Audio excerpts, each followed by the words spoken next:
Welcome to Useless Drivel. I'm your host, Matt. This is Robert. And yeah, we're playing video games again. It's pretty sweet. Pretty awesome. Stop stealing my stuff, dude. Wonderful intro, Matt. You like that? Is not yet recharged. I know. I'm a pro, dude. I'm a professional. So this is going to be another one of those where we have no idea what we're saying because we're playing again. Oh, shit. Yeah, we're playing Diablo 3 again. So, because, everybody didn't absolutely hate what we did last time, so we decided, hey, we'll do it again. Just for shits and giggles. So I'm going to turn this down just a little bit. Oh, that's what I meant to say. Welcome to Useless Drivel. I'm Matt. This is Robert, and I'm deaf. That's why it was so loud. So what's going on, Matt? So speaking of video games, I finally beat Sniper 3 Elite 2 nights ago. So you've actually been playing it? Oh god. Yeah. Dude. Well, I was pretty close to finishing it last time I played it, and then I decided, I'm gonna play it again. And then I decided to. I was like, I'm so close. I think I'm gonna beat it. And it took me about 6 more hours to beat it, and I was up till 3 o'clock in the morning. I'm like, oh, son of a bitch! I really should go to work. Oh, that was like How the fuck I am? because the guy could teleport you, but the Civilization 5, like one, it's a great game, but it was always a thing of like, I just need to do one more turn, and then 6 hours later, like maybe I've finished the game.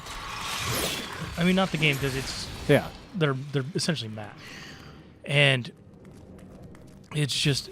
But I just saw that they're doing a trailer for a new one called I don't know if it's Beyond Earth or something like that, but it's all based on sci-fi. But it looks very similar.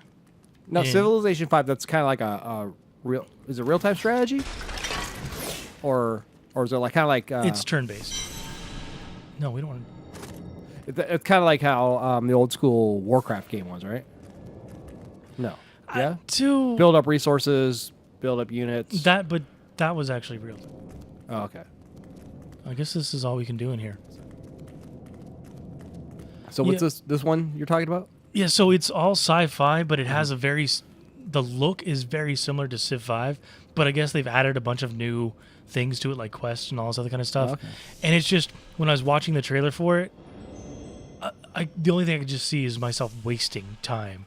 Well, that's a good way of wasting time, though, right? Yeah, no, I mean, it wasn't bad in any way. It's just that's what the way the game looked. It just looked like it was going to be so good that I would just spend forever in it. Cool. Is it PC, obviously, then, right? Yeah, I don't think they ever made the last one into a console game, and it seems like it'd be really difficult. I think we've been here just because of the controls. But I guess they've done well enough with first-person shooters in console games. Never thought that would happen. Yeah, I remember the days of first-person shooters on PC versus consoles. It's I don't know. I barely remember ever playing them on consoles at this point. Or I mean on PCs. Yeah, because I've been playing consoles for so long that he brought many nobles with him. I'm trying to talk and listen at the same time. No, don't worry about listening. No, I don't. Just ignore the story. Yeah. Diablo 3 doesn't really have a story that you need to care about. Okay. So, so Sniper Elite 3. So I beat it. I beat the whole campaign. It was pretty good. I don't know if I'll replay it anytime soon. Simply because one of the things I realized that while I enjoyed it, and I'll hold on to it forever.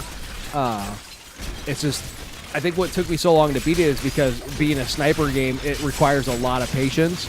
And actually, one of the things I was thinking about, because it's got co-op stuff, we could play it for the podcast. So I'm like, yeah, but then it'd just be a lot of just waiting. Yeah, the video feed. Oh damn, I'm gonna die. So I gotta heal. How do I heal? So well, you should have got that skill to heal. Oh well, I got potions, I think. So I thought I had a potion. So yeah, I mean, if we had been playing that, if we've been playing that the way we've been playing this, I mean, I guess the podcast might sound better because it'd be a lot of I think it'd be a lot of concentration and time. I would like to try playing it co-op now that we've started to do a little bit of couch co-op kind of stuff, but simply because there's the survival mode, which is ridiculous when you're playing by yourself. So I like to try playing it with 2 people, but But yeah, I mean, I had a good time playing it. You know, it's not often I actually beat video games, so I felt like, you know, some awesome sense of accomplishment because I actually beat a video game for once. So, but yeah. So and they very much left off with a, you know, that they're gonna make another one. So. Well, yeah, and that's the third one, and the second one even had a zombie mode that you never bought. Well, because it was on PC, dude. No, it came out on the console. Oh, did it? Oh, maybe I'll Yes, have to I told buy you that many times. You shut up. You shut your whore mouth. I have it on PC, So, but and my sweet. so I know we don't really talk much about sports, but It's football season, baby. well, yeah, that, but And Ray Rice is a dick. yeah, that's what I was gonna talk about. Just, I know it's been talked to death, but still, it deservedly so. Yeah. With the NFL claiming they never, I guess we should start out with.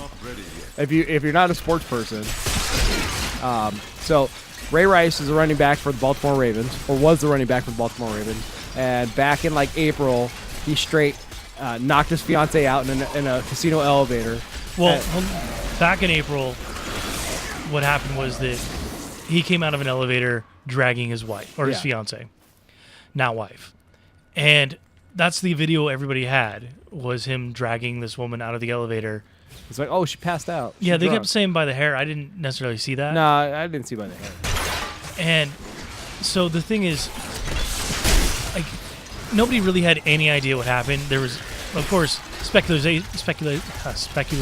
Well, I can't say it. Speculation. There we go. That I like speculation. yeah. It That sounds of course, like some like OBGYN procedure. that of course he had done it because there was video of them getting into the elevator Yeah. with, like, she was walking fine. She wasn't noticeably drunk, and everything actually looked fine. And then all of a sudden, another floor or two, and he's dragging her out, like she's completely passed out Yeah. or fainted. And so, I guess it was kind of known that he did hit her, but not to what extent or anything. Yeah. And so, the NFL decided that we're going to suspend him for 2 games. Yeah, the which Raven- I think that was a bullshit. I mean, that was pretty much the public outcry was, oh, you're going to only, this guy does this domestic violence thing, and then now you're going to only suspend him for 2 games. Which, you know, like, oh, you get busted with weed? Yeah, that's a 4-game suspension. Yeah, So- and my thought at the time was, like, all right, hey, it's a very light slap. At the moment, you should just suspend him until you have more information. Yeah. Because, again, nobody had any idea what was going on, except for the cops at that point, which that's a whole nother thing because he got away almost scot-free from that. Yeah. And so it's like, okay, well, you're going to find out eventually. Just hold off before everybody crucifies everybody because nobody has any idea what's going on. Yeah. But then come to find out, we see the video now that the NFL claims they never saw, even though now cops have come out and said, Yeah, I saw a headline today. Hey, we gave you that video of the NFL back in April. yeah. And there were even reports from people, oh, yeah, the NFL has seen it at the time and all that other kind of stuff. But so this damn video, like, I don't know exactly what's going on in the elevator because there's no audio. Yeah. But They obviously have an argument. She like pushes him, and then he straight like throws his big old like left hook and cold cocks her, knocks her out, and her head like bounces off the handrail in the elevator and everything. It's like bad. It's horrible. it looks like they're just having like a minor argument, nothing major. And it looks like he kind of does the little aggressive bully guy where he just kind of jumps a little bit at her. Yeah. And then she gets a little angry and like comes back to push him a little bit, but as she's coming after him to what looks like would be a light push, all of a sudden he just left hook and knocks her out cold. yeah, just hits her head against the side and then into the railing, and it's just it's insane. Yeah, it's bad. And so, you know, the fallout ever since that happened has been, you know, there's been an outcry, public outcry regarding, you know, just in general with the way the NFL, you know, kind of approaches its female fan base and women in general, and it's misogynistic and all sorts of stuff like that. And but then they just were, you know, but then they finally, then they turn around and say, okay, well, we're going to start having more, you know, stricter penalties for domestic violence, things like that. Of course, then the 49ers played one of their guys who like domestic violence. Oh, well, he hasn't had his hearing yet, so we're going to keep playing him until that happens. And it's like, so I get like, you don't want to punish people for something that's alleged, or if there's no, but I mean, it's still, it's like, it's a bunch of double standards and stuff like that. And it kind of makes me, embarrassed to be as big a fan of the NFL as I am. And I think a big part of it is Roger Goodell. I don't like the way he's handled the league at all, or, and the way he manages stuff. So, but, it's just. Oh, and I guess we should say the video has come to light to the general public now. And so it's known exactly what has happened. Yeah. And so at that point, when the video actually came out, that's when Roger Goodell, the commissioner of the NFL, decided, oh, yeah, so we're going to suspend him indefinitely. Yeah. But it's like, oh, yeah, I mean, it's like, it's just, now it's just blatant backpedaling. Yeah, it's kind of ridiculous. But on, now the sports fan in me, though, is like, well, Ray Rice plays for the Ravens, and I'm a Steelers fan. Oh, he's in our division? Yes. Now my division rival just got a lot weaker. It's not like they were doing any good anyway. Well, I mean, I know, but still. Even better. But, yeah, so that's what's going on in the NFL. Yeah, I'm sure everybody here wanted to know about that. There you go. In case you have been in a, never turned on ESPN before in your life. There you go. That's what's going on in the sports world. Yeah, but the thing is, like, even though it's just sports, the NFL is the largest moneymaker of all sports in the world. Yeah. And doing something like this is one of the biggest businesses in the world, so it is important to the world as a whole, not just... and it's, the blatant disregard towards... disrespect. Disrespect and disregard towards females and female fans. It's just... obviously, a lot needs to change. And we kind of see that stuff. I mean, there's still that sort of problem when it comes to, like, the geek community or gaming and stuff like that. The whole, like, our gamer girl is legit and things like that. So, I mean, it's a shame, Better check our privilege, Robert. Check our privilege. So, all right, don't access that yet. But aside from that, it's football season. Woo! Yeah. And now I have ways to watch all the football games thanks to my HD antenna and the ESPN app. Good times. Oh, you're stealing the ESPN app from somebody else's cable? Borrowing. It's different. They're not using it, so right? Exactly, yeah. Oh, so I had a really interesting experience this weekend.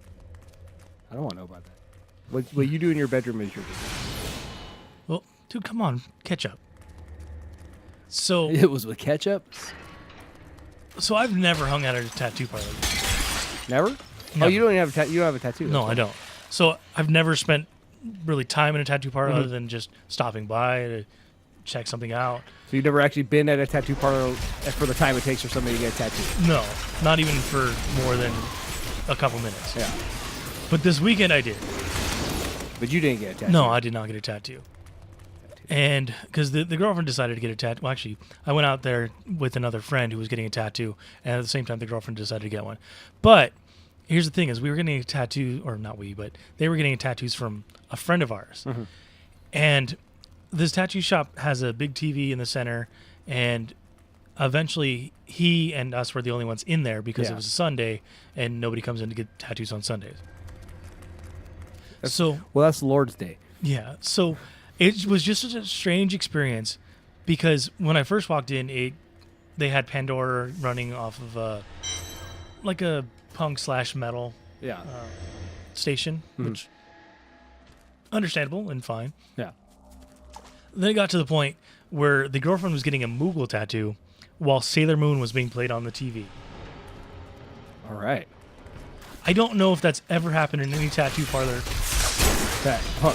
Ever. I don't think it's happened in any of the tattoo parlors that I've ever been in. And I've been in 4 different tattoo parlors for 3 different tattoos. Figure that one out. It was just because, I mean, of course, any tattoo you have expectations of, like bro-y, douchey, all that kind of stuff, which, yeah, in the beginning, the people that were there were a little like that. But then just ending up with getting a Final Fantasy tattoo and Sailor Moon. It's a good time. Hey, that's catering to the customer. Yeah, I mean, the guy who was doing the tattoos didn't care. I mean, he's cool with all that. We were also watching Bob's Burgers for a little bit. Well, yeah, I've never seen Bob's Burgers. I think the crappy animation is off-putting to me. I don't care about the animation. I don't really Remember, think I it's that have great. high standards for production value. Go figure. How ironic with this podcast. Yeah, as we're playing a video game and attempting to talk, because that really helps our concentration. Totally. I'm totally concentrating right now on other things. Sweet, we've got 52 kills. And 53. so, but the tattoos actually turned out really awesome. Yeah, it did look really good. Well, the guy that the guy that did the tattoo, Tim, we've known him for years. He's a great artist. Yeah, I've been trying to get him on the podcast for a while. He actually finally has Tuesdays open, so he's Oh, good. So maybe we'll get him on sooner. definitely You can bring him on when I'm not around anymore. when your baby's around, and so you're not. I'll be here. Don't worry. Yeah, sure. I'll be here. Yeah, let's hope not. You son of a bitch! I'll kill you. We can finally start a good podcast You without son that. of a bitch. I got a supporter on the podcast. My wife listens. There you go. See? I That's got better than my girlfriend. I got people rooting for me. But Damn, you kill those things fast, I know because I'm the shit, dude. or they just disappeared on us. So so I tried to get somebody on the podcast today, but he would have had to fight all the LA traffic to get out here at Oh, rush no, hour. that would have been horrible with the brush fire and the disabled vehicles. Oh yeah, totally. So, so the person I'm speaking of is actually Hamish Cameron, who is a acquaintance / friend of ours, gaming, And he's a Kiwi. and he's a Kiwi. He's a, I don't think he's an expatriate. No, because he still loves New Zealand. He loves himself in New Zealand. But basically, Hamish currently right now, yeah, because that's exactly the same thing. He has a Kickstarter up right now for the Sprawl, which is an apocalypse world hack. It's a cyberpunk, and so I backed it because that's what the hell? That's what you should do when your friends do cool stuff. So, Needs more time. so right now it's when this releases, it's gonna have 21 days to go.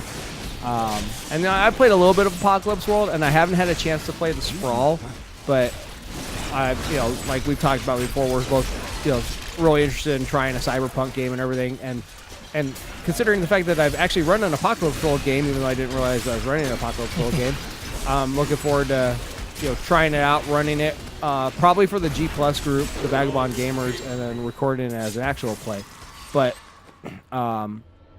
so it's been, he's almost reached 4 times his, at the time that we're recording this, he's almost reached 4 times his goal, which was 2,500 New Zealand dollars, which is like, last time I checked Google currency exchange, it was $0.83.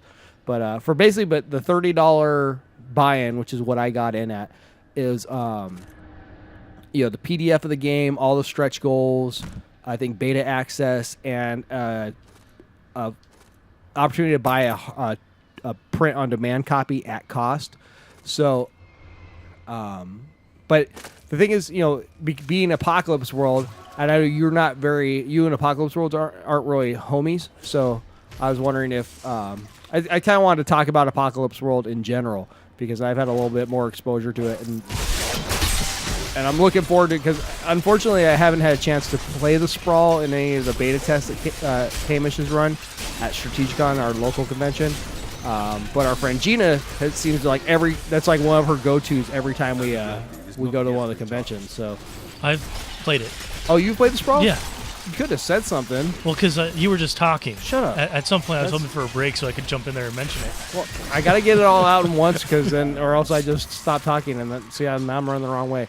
So so you've played it. What are your impressions of the Sprawl? Well, first, I mean, we have to caveat everything with, I am not a fan of Apocalypse World. Yeah. I've said my feelings on it before. I don't like the way it runs. That does not mean that I can't enjoy a game. It just means I don't enjoy the system. Yeah. And I have only played in maybe 3 or 4 Apocalypse World games, and I've enjoyed every single one of them, but not for the sake of the game. So you've enjoyed the Yes. playing a game, but you haven't enjoyed. Let's go this way, dude. We've been that way. So, but you haven't enjoyed. You're not a fan of the Apocalypse World system, as you said. Yeah, that's exactly what I just I know, said that shut you up, reiterated. I'm reiterating. That's how things go. That's kind of how conversations go. But Not really. what you shut your whore mouth, dude. So, What's but up? in fact, I think the Sprawl may have been the first Apocalypse World game I played, Okay. or hack, I should say. And like, one beyond the system, Hamish ran a great game. I mean, he knew exactly what he wanted, how to answer the players, and all that other kind of stuff. Mm-hmm. And the world was great. It was, while what we did wasn't super cyberpunky, it was more of a breaking into a rich person's house and dealing with stuff there. There were still cyberpunk elements, as there are wont to be. Yeah. And all of the characterizations, because with Apocalypse World, you create what are called playbooks. And so they're essentially classes, but they're more than just classes. They also kind of inform the character. So it's like, say, a paladin versus a warrior. A warrior can be anything you want. Well, a paladin can also be any type of character you want. Mm-hmm. It informs the way you're going to play because it is a holy knight. Yeah. So that's the way the playbooks, at least to me, are. And they were all very, very much in line with cyberpunk. Mm-hmm. I can't remember. I think I was a form of a not Decker, the one that has the ability to get into machines and stuff. Technomancer? No, that's more magic based. With a bots rigger. and A stuff. rigger. There we go. Yeah, I think that's what I had. It's been a couple years now. But yeah, I mean it seemed like a full-fledged game, and this was, of course, 2 years ago or even more, when it was still in possibly even alpha. Yeah. So I have no doubt that this is going to be a great game. Yeah, I'm really looking forward to it, and I really want to try playing it. I mean, I wish I had a chance. And your biggest gripe with Apocalypse World in general is you feel that it kind of takes player agency away because you're limited? Not that it takes player agency away. I dislike that in Apocalypse World there are moves, and each move does certain things. Like there's, I don't remember all the various moves, but you can attack and all that other kind of stuff. But when you're trying to get information about a thing, Yeah. you roll. And the thing is, in Apocalypse World, I guess we're gonna keep saying that over and over again. AW. The GM never rolls dice, so it's always the players roll, and if they roll below a certain threshold, then I think it's less. yeah, I think so. Then that essentially is a quote win for the GM, but that's not necessarily the case. It's more of a I don't know where we need to go at the moment. I think this way. That's where we actually initially came from. And so it's more of you fail, but it's not an extreme failure. It's the GM comes up with a way that you failed in such a way that it's not. You could still succeed, but bad stuff can happen. Unless if you're Snake Eyes, and the GM will just like kill you outright. In the end yeah, no, that shouldn't happen. At the end of it was the end of a one shot, so it worked for the narrative. So. I guess it's a failure where the GM can create a better story based on that failure. Yeah. That doesn't necessarily mean. So it doesn't necessarily mean it's just a straight failure. It's up to the GM to decide how he wants to deal with that. Mm-hmm. And then it's like 7 to 10, I think, is a succeed. And then like a moderate, yeah, you kind of just like a baseline. Yeah, just an average, which doesn't even necessarily mean you succeed. Mm-hmm. It just things don't go tits up. Yeah, which I like that phrase. I've never used it before. And then 10 to or 11 to 12 is you succeed with style. I think it is. I don't know if that's Apocalypse World or that sounds right.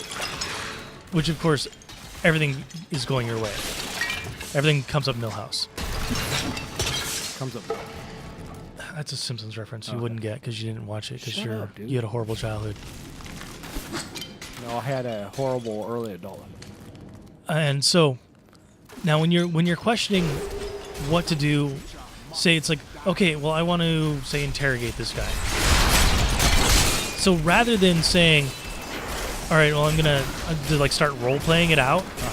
What happens is you roll the dice, and then depending on how well you roll, you get to choose from a set number of questions, and if you get a 11 to 12, you can choose 3 of them. If you just get a standard success, then you only get to ask one of those questions. Yeah. And that was my problem with it. Is I don't questions are set. Yeah, but I guess that's not necessarily the way the guy who wrote the game intended it. But that's the way the game is written.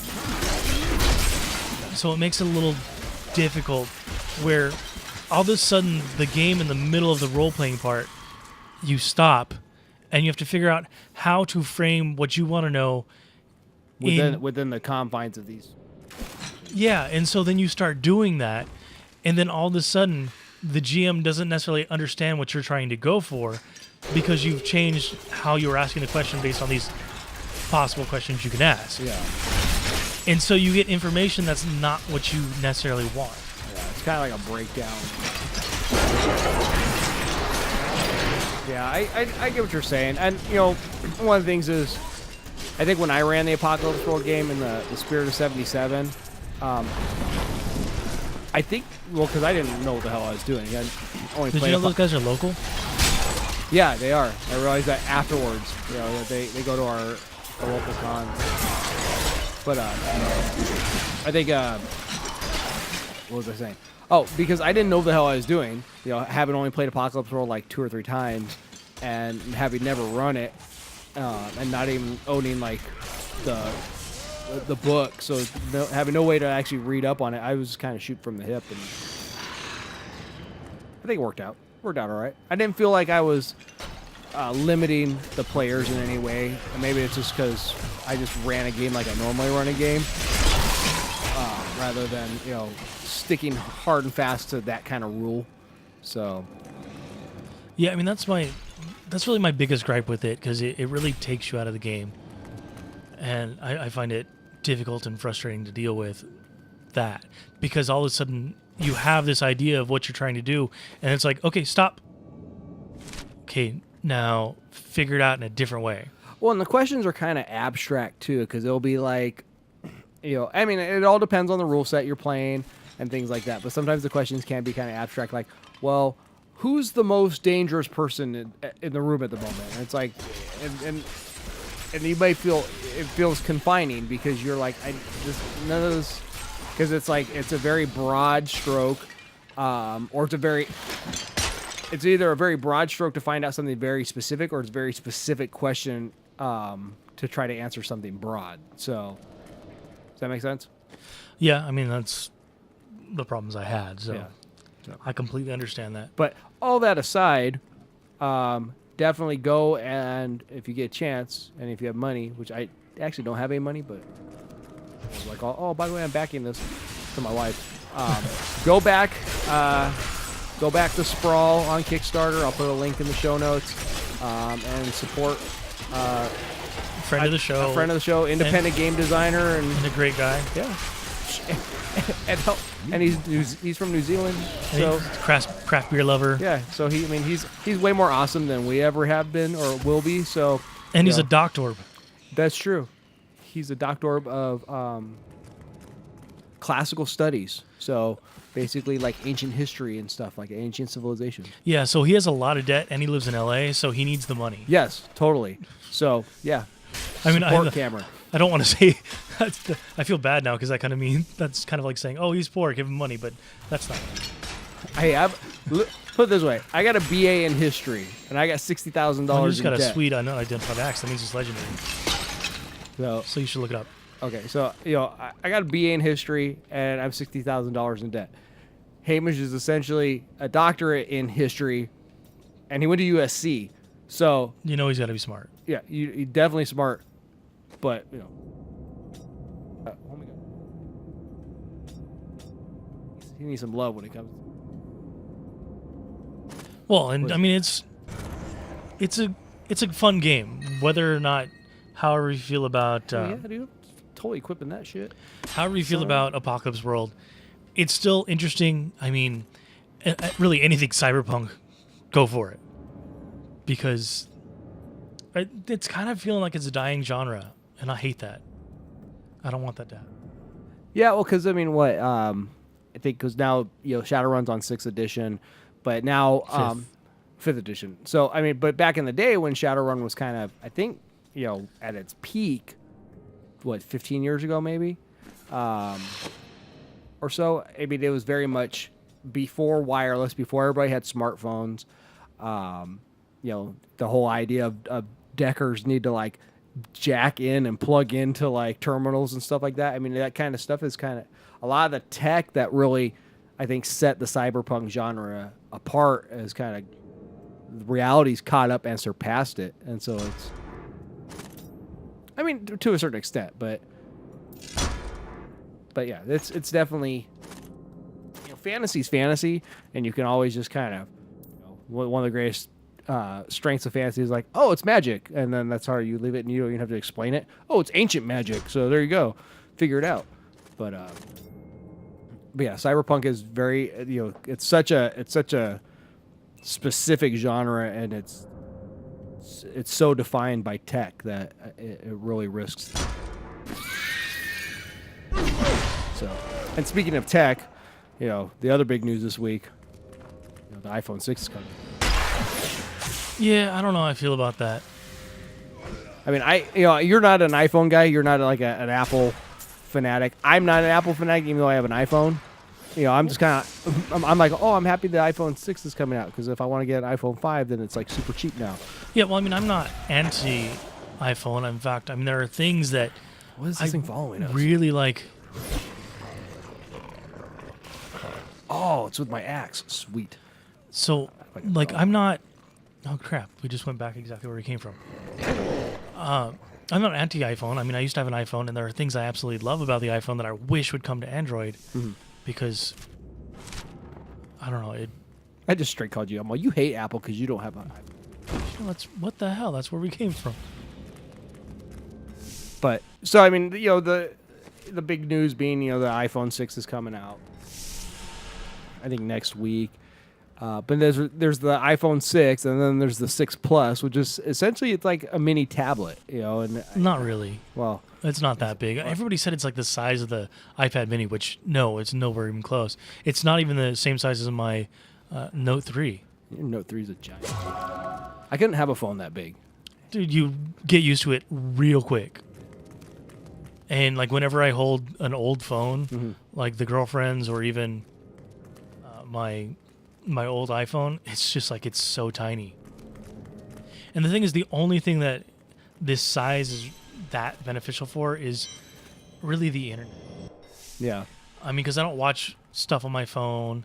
I mean, I like it because I can use the stylus. The stylus to take notes and stuff. Yeah, because I have a horrible memory, and especially for like this, I constantly need to take notes. I mean, it's going to come out next week, and I guess the other big thing is the Apple Watch, I guess. Is that what it's called? Yeah. I'm not calling it the surprised iWatch. Yeah, I'm a little surprised by that. Well, Which it's like everybody actually- figured they were going to call it the iTab, and they're all like, no, it's the iPad. Yeah, what I saw of the watch, it's actually pretty sexy, which is what Apple is known for. Yeah. Sleek and sexy. And I kind of want one, but I'm not willing to jump back, because I've realized that I don't know what it is about phones. Maybe it's just because of Apple, but people really feel the need to upgrade their phones constantly. Yeah, that's the thing. I mean, I'm all excited, like I said, because now it's like, oh, I can go from the 4 to the 5. I essentially stay like a generation behind when it comes to the phone tech, but yeah, but there's people that are like, it's like every time the new shiny comes out, they got to go get it, and so I don't really. I always wonder who's got that kind of money. Well, everybody. That seems to be what's happening. I mean, that's the standard is that, especially with iPhones, is that people are constantly upgrading. And like I've realized, like I upgraded not that long ago, and that was mainly because I wanted to switch from Galaxy to the Note, and I had that deal with T-Mobile where you could where you can upgrade for just kind of not necessarily renting but I guess more like leasing the phone without any additional cost. But I'm not going to upgrade again because there's nothing out there that's going to improve my phone experience that greatly. Yeah. It was Lazarus. And I don't know. I don't get the people that have to do it constantly. When you look at other things, like say a computer, they don't upgrade their computers or laptops that often. Yeah. Which is to me way more important than the phone. I'm sure you look at your phone more. Their empty heads But and sent us. Well, it's almost to the point with the, I mean, with the iPhone 6 Plus, it's almost like, I'm not even going to have a computer anymore. I'm just going to end up having a phone. That's going to be my go-to tech for everything. no, I can't imagine that, especially not with iTunes. Sadly, with iTunes, Apple phones are a little not required, but still kind of constrained to a computer due to that. Well, I think the reason I thought that was because I think one of the iPhone, I think the 6 Plus, the highest, I mean, it's got something like 160 some odd gigs of memory in a phone, and so it's kind of like who needs a phone with that much memory? People with insane amounts of Kanye West. We'll just say what it is. We'll just say it like it is. insane amounts of money or insane amounts of music that just, I don't know. But see, that's the thing that's crazy is an Android phone. Like I have a mini SD card that I think cost $30 and it's 64 gigs. Yeah. In my phone, but Apple doesn't allow you to do that. Oh, really? Yeah, I know. And the thing is, I wouldn't be surprised if their next iteration of phone doesn't allow for it. Because it really seems like Apple has lost their way. Not that I think that any of this tech that just came out is bad. Yeah. It's just Steve Jobs had such a defined idea for everything. And in fact, I think it was like 2 years ago, Apple was like, why would anybody ever want a phone that large, talking about the Notes? Yeah. And it's like, we would never do that. And also they were talking about how they would never change the sizes because they want an environment that was consistent. And now they just came out with 2 additional sizes. That was after the 5 was a new size. And then also the thing that to me is crazy is that the sizes are really just getting more vertical. Yeah. It's not even improving the horizontal. It's just additional rows of tiles. Yeah, that's like the iPhone 5 is just, it's like, because there's just one more lower row of tiles, but it's only 4 wide. So it's kind of, it just makes for a longer phone. Yeah, and then also, I just completely forgot what I was going to say. We were talking about, there's no, like... I know what I was talking about, but I don't remember what I was going to say. Oh, the bezel. The size of the bezel in iPhones now is astronomical. I mean, it's still the same size it always has been. Yeah. But when you look at the screen real estate that's lost due to it, it's massive, especially as these phones start getting larger. And it's like, well, if you just lower the size of the bezel, you've just increased an additional inch to 2 of space. Yeah. In the same way. And I think Sony just came out with a phone that has almost no bezel. Oh, really? Yeah, which honestly I don't want because I have enough trouble just not fat fingering various things while holding my phone anyway. But the size of an Apple iPhone bezel is giant compared to everything else out there now. It is pretty damn big. She said. Yeah, that's... so I got to watch The Hobbit, the Desolation of Smaug. Did you not see it yet? Nope. What'd you think? I actually did not enjoy it. Really? Yeah. I enjoyed the first one. Uh-huh. This one was fairly boring and really seemed like most of the story was pointless. To be perfectly honest, I don't remember it. I know the whole story of the Hobbit, but I don't remember the Desolation. Most of it, he was talking to Smaug. Yeah, I he feel did. like, He did spend a lot of time and they melted a bunch of gold. in that. Yeah, which didn't have any effect on the story Yeah, because in the end he just shook it all off, and it was like a half hour worth of the story to have nothing. Yeah, So I it's like- assume it wasn't in the book. no. No, that's I what- mean that's one of the problems because the Hobbit isn't a very long book. I mean, and it can be. It could have been done in one film, but they decided to do it. They should have probably done it in maybe 2 at the most, but they decided to do it as a trilogy, and they've added a bunch of stuff that doesn't matter and is unnecessary, and it's kind of a shame. But Yeah, I mean, buy all of them. I assume the third one's going to have most of the actual story from the book. Well, yeah. Well, actually, no, because the Battle of the Five Armies in The Hobbit is just kind of glossed over. I mean, it's referenced and everything, but there's no you don't get a long description of what happens. You just kind of so the battle happened and involved all these players in it, and that was it. Well, and that's one thing I read also is that J.R.R. Tolkien didn't want the Hobbit to have any real antagonist because he wanted the story to be about the group. Yeah. And so the necromancer is only kind of mentioned 3 times, and that's in passing. Well, and I think that the necromancer story line is actually from the Silmarillion, and it takes place in a way different time than where the Hobbit's taking place and where Lord of the Rings takes place. It's something in Gandalf's past.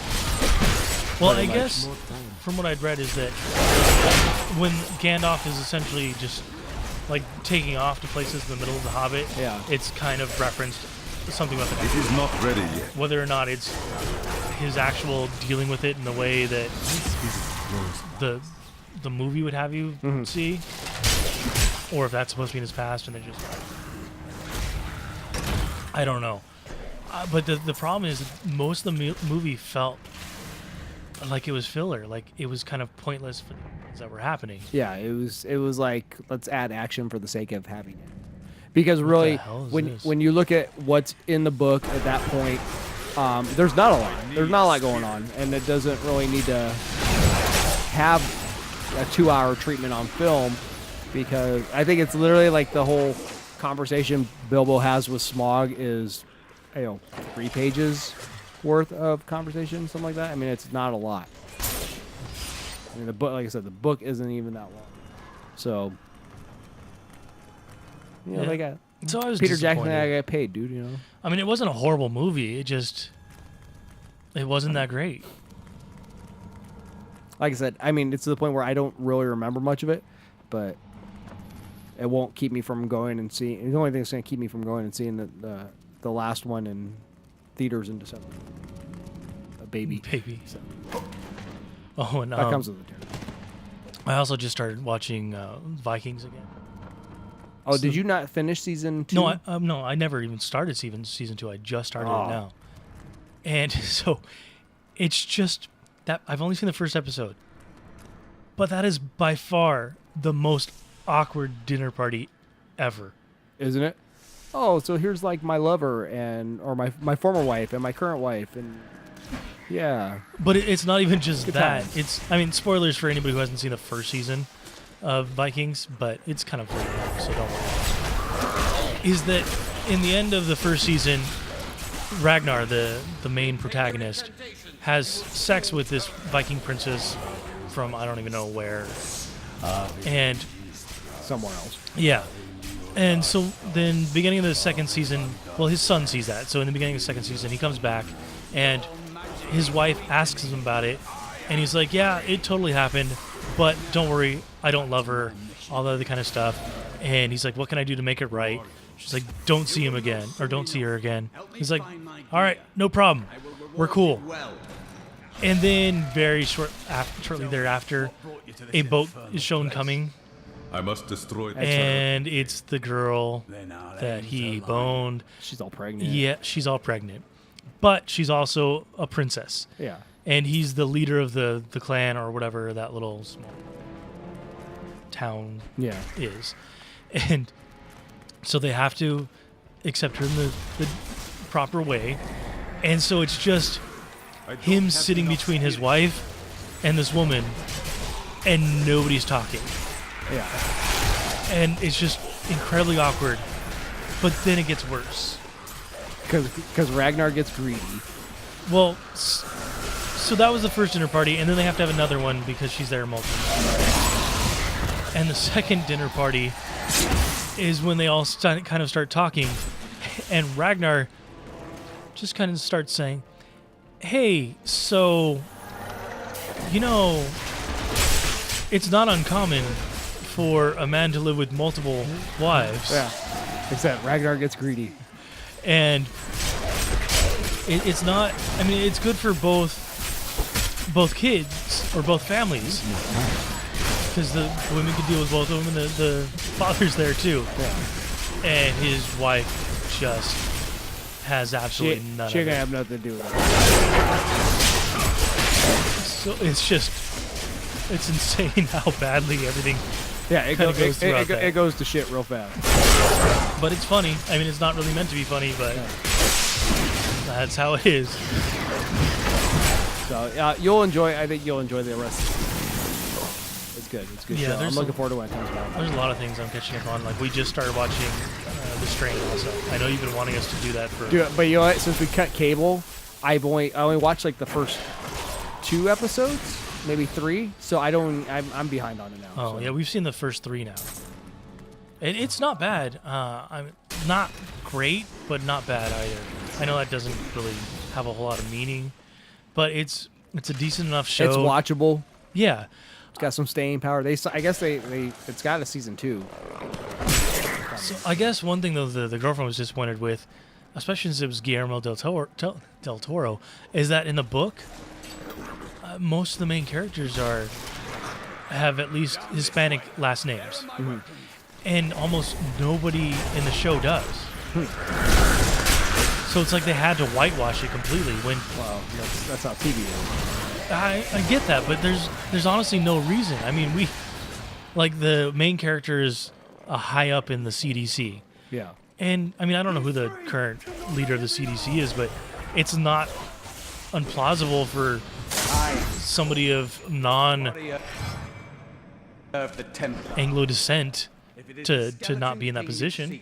Then you will have to fight your Well, way the chick he's with, she's I think Hispanic Agreed. for like Middle Eastern. Or, Yeah, that's the thing is she's whitewashed enough that you don't know what she is. Yeah. So I don't know. I mean, we'll continue watching. The girlfriend enjoyed the books, and so I'm sure we'll continue watching the show unless it just gets bad. Yeah. But I'm super excited. It's September now because while I love all of these dramas, you can't just do that day after day. It's tough watching drama after drama after drama. And so now all of the comedies are coming back on. I mean, sadly, I don't know when Community is. Mm-hmm. But Parks and Rec, all of them are going to come back. I'd like to watch Parks and Rec. I know it's on Netflix. Put on the docket. Yeah, I'll work forever. It's one of those things, and everybody will tell you the first season is not good. The first season will turn you off of the show. Well, I kind of felt like initially that's how The Office was. My Well- wife and I watched The Office up until I think the last season and a half or something. Once Steve Carell left the show, we were kind of like, yeah, we're done, because it was Michael Scott's story. But I mean, the first season of The Office was painful for me to watch. I was kind of like I was uncomfortable, because all the stuff I've done at work in the past with like training and sexual harassment stuff, and then I'm like watching the way Michael Scott is. I'm like, oh god. I'm like, this hurts. I mean, it's so well done to that point because the thing is, the first season cringeworthy. was actually based on the British version. Yeah. Which is very awkward, like that. I mean, there are scenes that are almost word for word remakes of the British version, which only ran for one series, as they would say. Oh, did it? Yeah. And so it was horrible. Please forgive me. My visions. And I don't know why they have to do that. It became so much better when it became not really Americanized, but converted into something that they were able to make their own versus If we find Your this, books. then on this whatever they were trying to do. It was kind of like coupling. Coupling was god awful. I don't The think I ever American saw that. version. The British version, I absolutely love. It's wonderful. The characters are great, even though it is very British. But when you see the American version, it is a complete remake, the same episodes, but it's just not good.